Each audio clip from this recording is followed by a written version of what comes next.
Recent trends in Pteridology. Knowledge of fern structure and life histories has increased through time, providing more evidences for its study and understanding. Many classifications and evolutionary schemes have been proposed during the last 2 centuries, reflecting different interpretations of available evidence. Placement of many genera was uncertain until the arrival of molecular phylogenetics, which has rapidly been improving our understanding of fern relationships. Here, molecular phylogenetics refers to the branch of phylogeny that deals with the study of genetics and DNA, through which they get an idea about evolutionary line and heredity. After Remer's classification in 1954, most recent classifications are presented, which are a modification of those proposed by Smith et al. In 2006 and 2008 and Christinius et al. In 2011. These classifications are now finding a wider acceptance and use, and even though a few amendments are made based on recently published results from molecular analysis. Selaginellacea and Isoetaceae form a clade that is sister to all other vascular plants. Here, Selaginellacea and Isoetaceae are referred to form in a clade of lycopods. Clade refers to a group of plants, here a group of pteridophytes. Whereas the whisk birds, Xylitaceae, often included in the lycopods or believed to be associated with the first vascular plants, are sister to Ophioglossiaceae and thus belonging to the fern clade.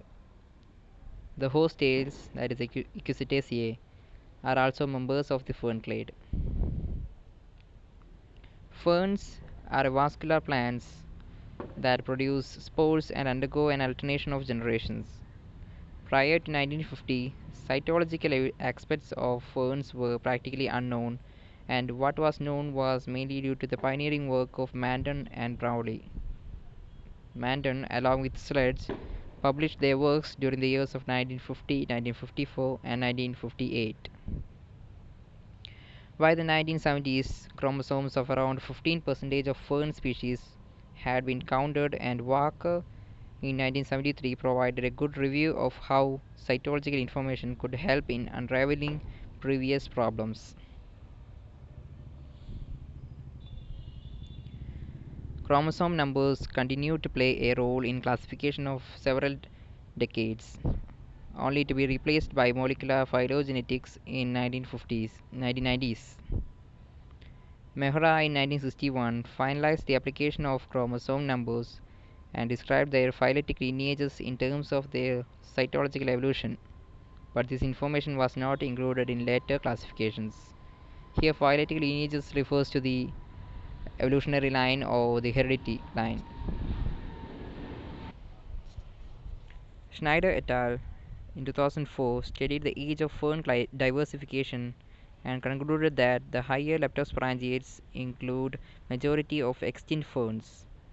A number of families were studied in greater phylogenetic detail, resolving many taxonomy problems.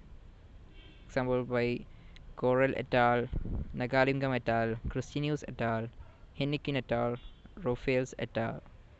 These were some of the famous ones who expressed their studies in this field. New findings were incorporated in the updated classification of Smith et al. In 2008. Some recently discovered ferns. Eusporangiate fern genus Ophioglossum is commonly known as adder's tongue fern, as its fertile frond gives the appearance of snake tongue. A new species in this fern genus, Ophioglossum trilocinathi, belonging to Ophioglossiaceae family, has been discovered from the plateau region of Rajasthan state of northwestern India. Another Ophioglossum species from the marshy areas of southern region of Gujarat state is Ophioglossum hirkishorei species. Indian botanists have discovered a fern that's as big as human fingernail, making it the tiniest terrestrial fern known to mankind till date. The fern, scientifically termed as Ophioglossum malvae, is merely 1 centimeter long and has different physical and genetic characters compared to other known species of ferns. It was discovered by Mitesh Patel and Dr. M. N. Reddy. Thank you, and I hope this presentation gives everyone a brief idea about the recent trends in pteridology. Thank you.